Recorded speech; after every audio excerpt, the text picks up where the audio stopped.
So reading from Matthew 11:28 to 30. Come to me, all you who are weary and burdened, and I will give you rest. Take my yoke upon you and learn from me, for I am gentle and humble in heart, and you will find rest for your souls. For my yoke is easy and my burden is light. Cool. So we're going to start breaking this down line by line. So, come to me, all who are weary and burdened. We can read this one of two ways, a question or a command. The question is asking if we are weary and if we want to come to him. The command is Jesus telling us that we are weary and we should come now. So the question is, are we weary? Since we're talking rest, let's suspend disbelief and make the assumption that we're weary. Either we admit it or Jesus declares it. Now where do we go? We can't literally go to him. First century itinerant rabbi, so we'll come back to this at the end, but we'll start here. Where might you go find rest when you're weary? To have your burdens lightened, your struggles eased? Where do you find rest for your souls? Just start yelling them at me. Home? Here. Ocean. Reading. Book. Camping. Okay. Mountains. Camping. Mountains. In the Lanai. Where? In my backyard in Lanai. Illinois. I thought you said Bill Nye, and I'm like,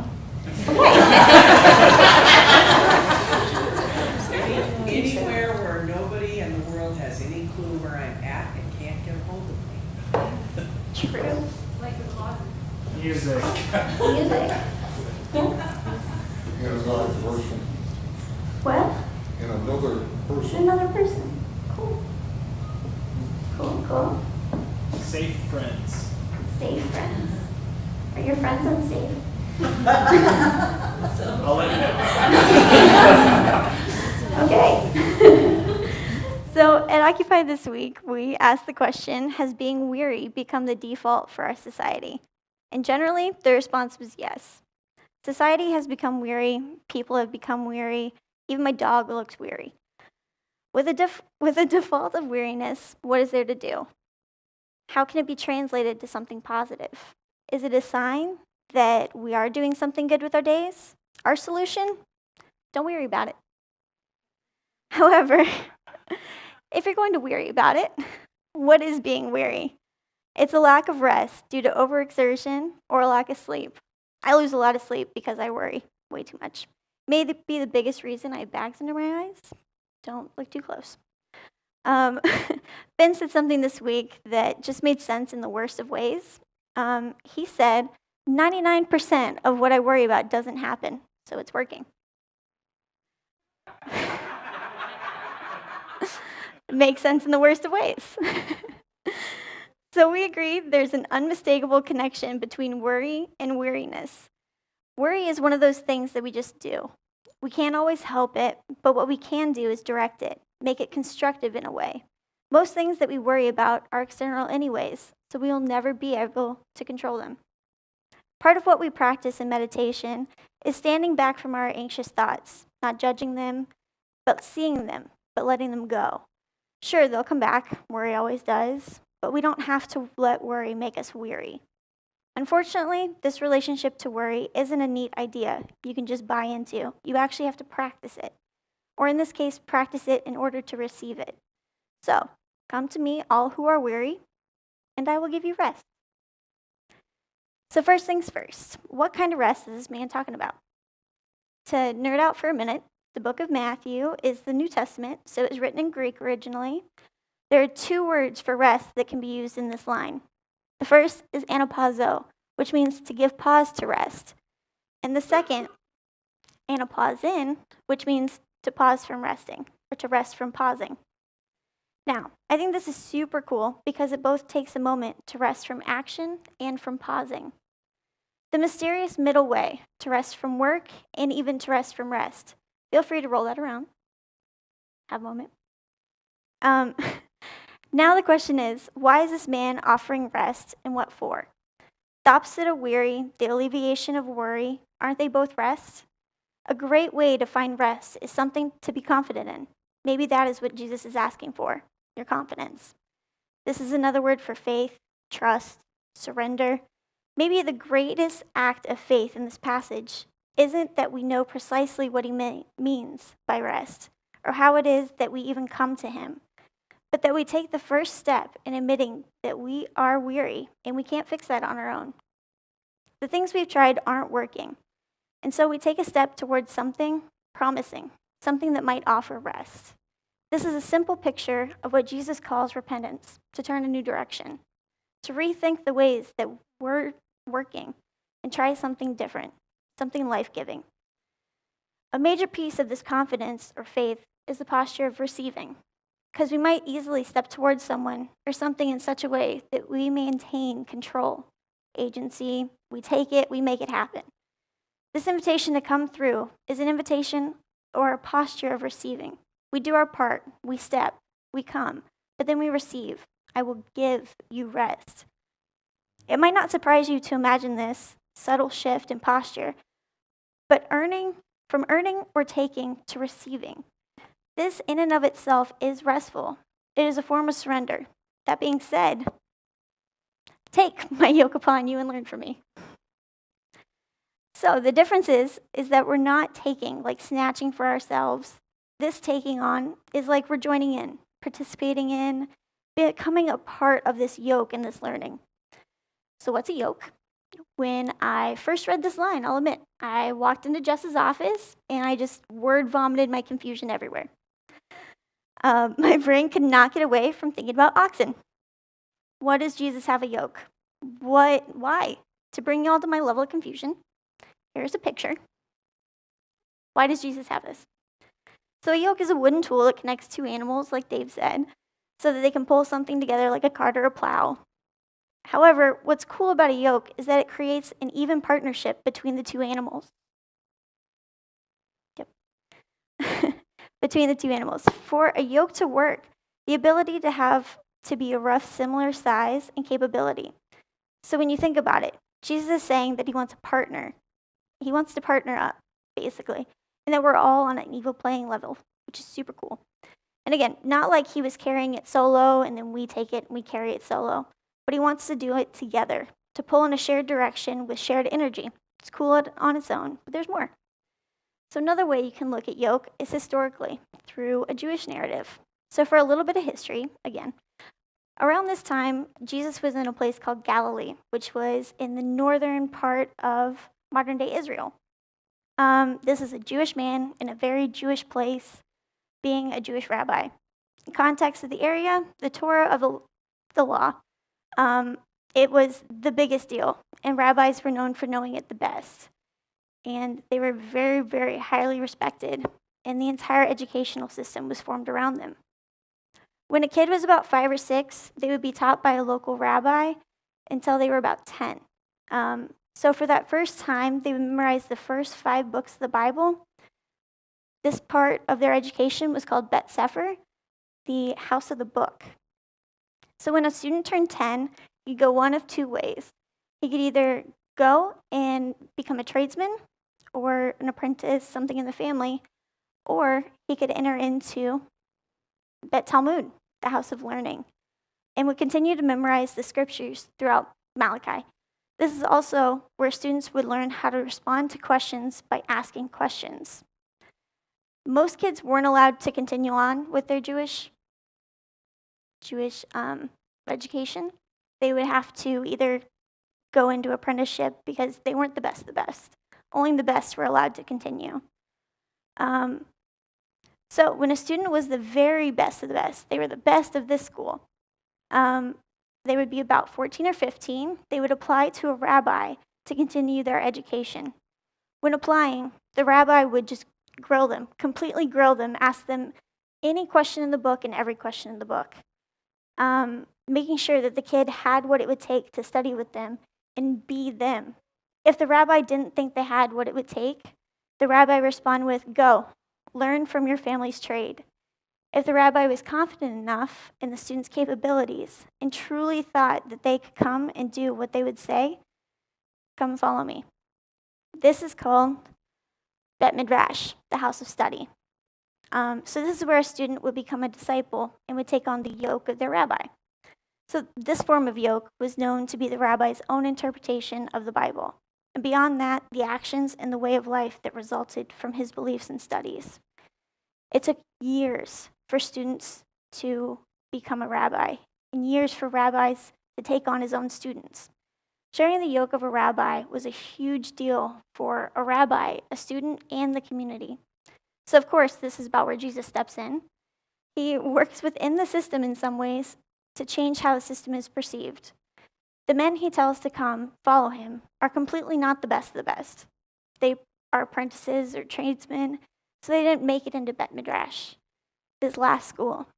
They aren't the A team.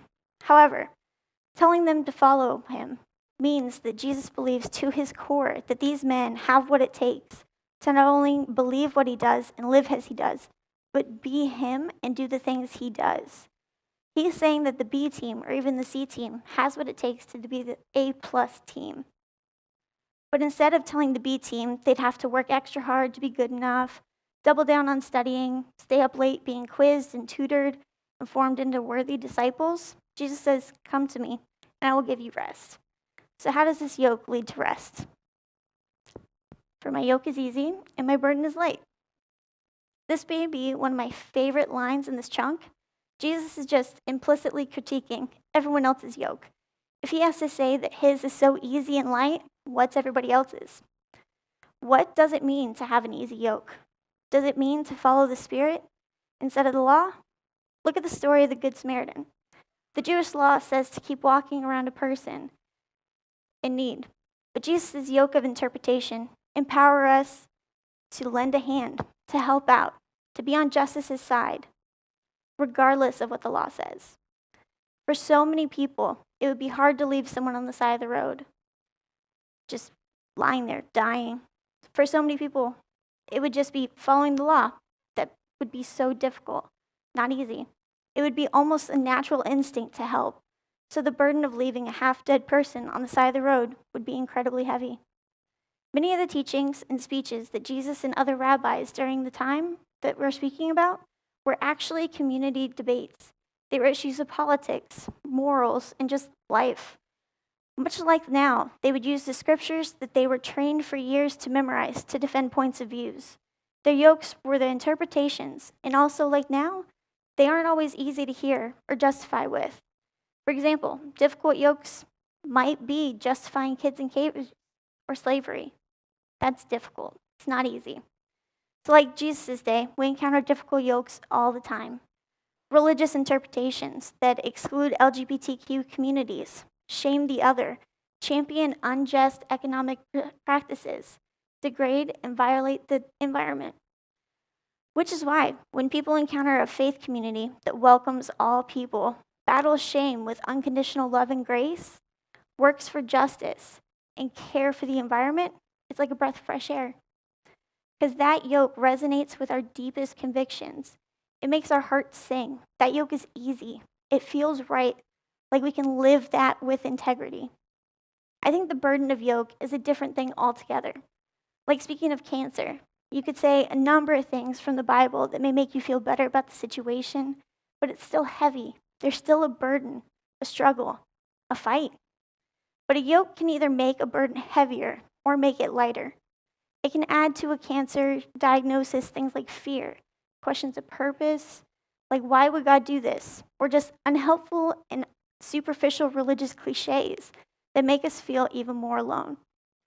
Or a yoke can meet us in a burden in ways that lighten the load, like reminding us of the presence of the divine, even especially in our suffering, even and especially when we have no answers or explanations, like showing up to us as the community of faith, sitting alongside us to love and support without needing to offer empty cliches, like reminding us that mortality is a gift, which inspires us to live the days we have to their fullest, rather than clamoring to get the prayer just right so that God will heal us or our loved ones.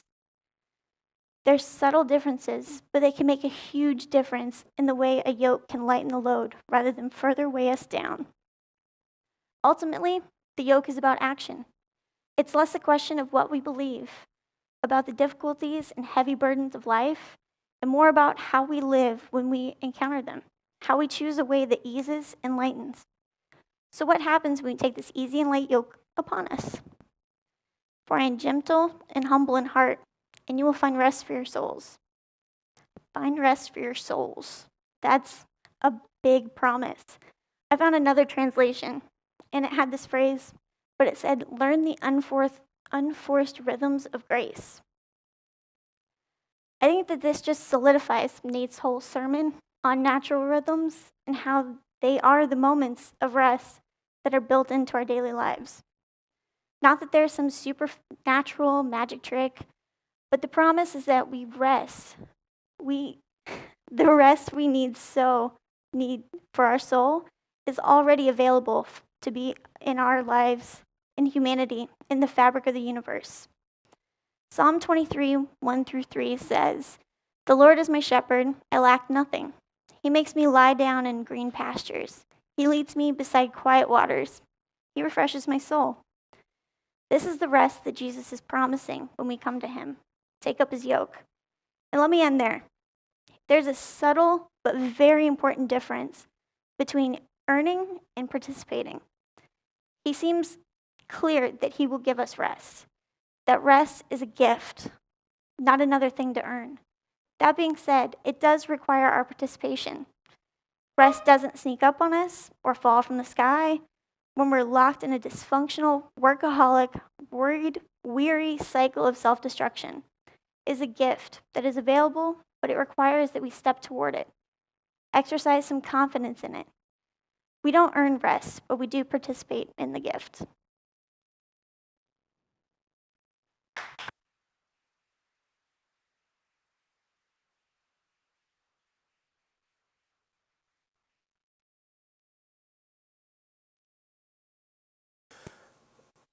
I think we did it again with Katie. We did it with Nate. Like, we waited for their best night until the last night. How about another hand? That was spectacular.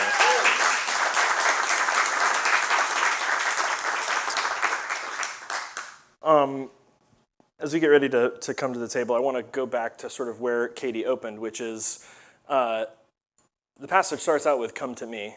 And we sort of, one of the first things we kicked around at Occupy was sort of the obvious question of how is it that we come to a dead and then subsequently undead first century homeless rabbi.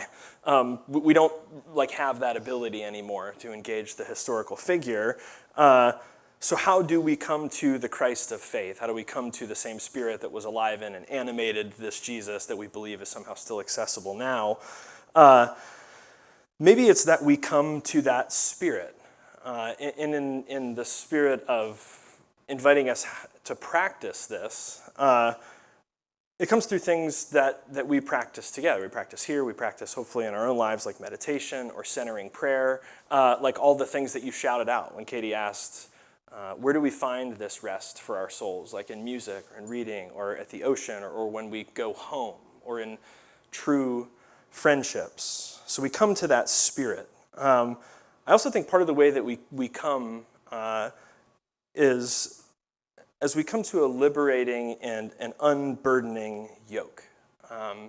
As we find that kind of a reading of religion, of tradition, of the text, that when we find that reading, it's alleviating. There's a lightness. It does lift a burden.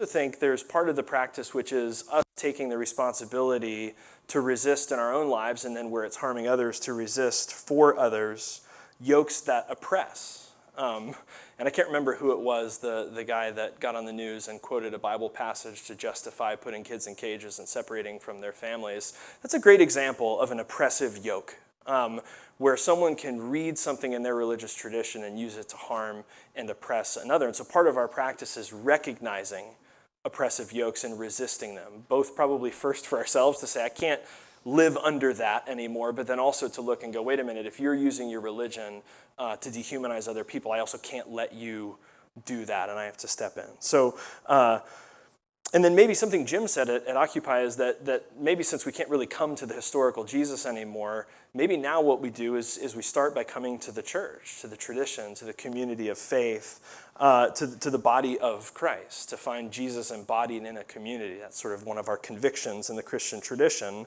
And the follow-up question for me is that maybe one of the ways that we discern finding these kinds of communities is to ask that question that's sort of buried right in the middle of the passage. Is this community gentle?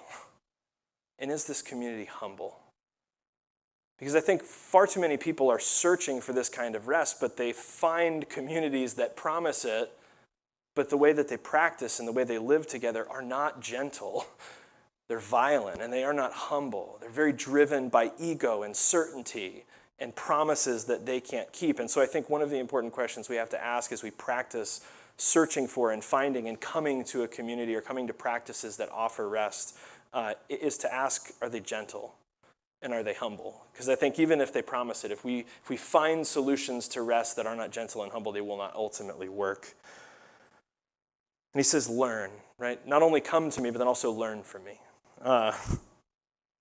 So the call to practice is to learn to come to the Spirit, to meditate, to engage in centering prayer, to go for a walk, to go to the beach, to do whatever it is that allows us to rest and connect to the Spirit, to learn to share the burden.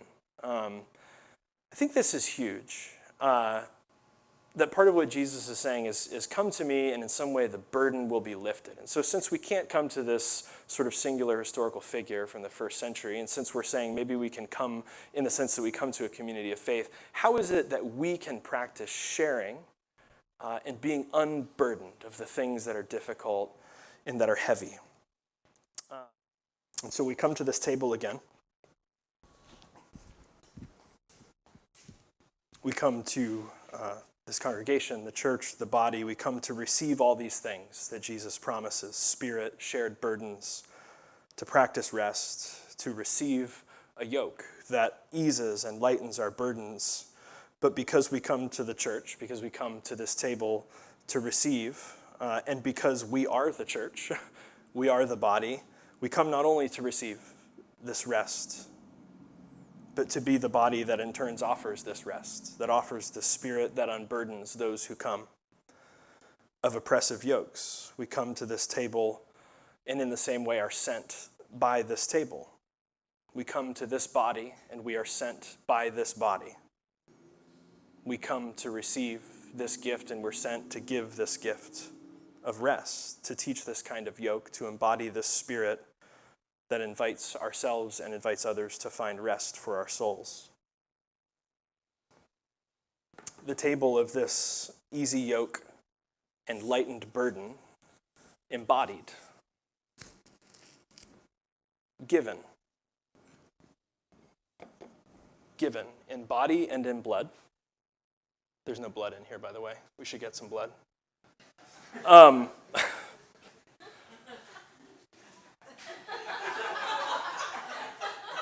This is sub-point 35F of the sermon. If you want to rest, don't take yourself too seriously.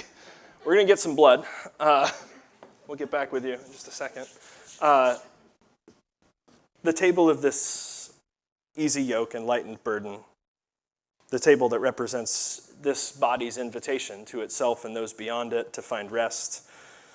This table is set for us tonight. It is open to us. And it is open to all people, and no one will ever be turned away. When you're ready, feel free to come and grab a piece of bread and dip it in the cup.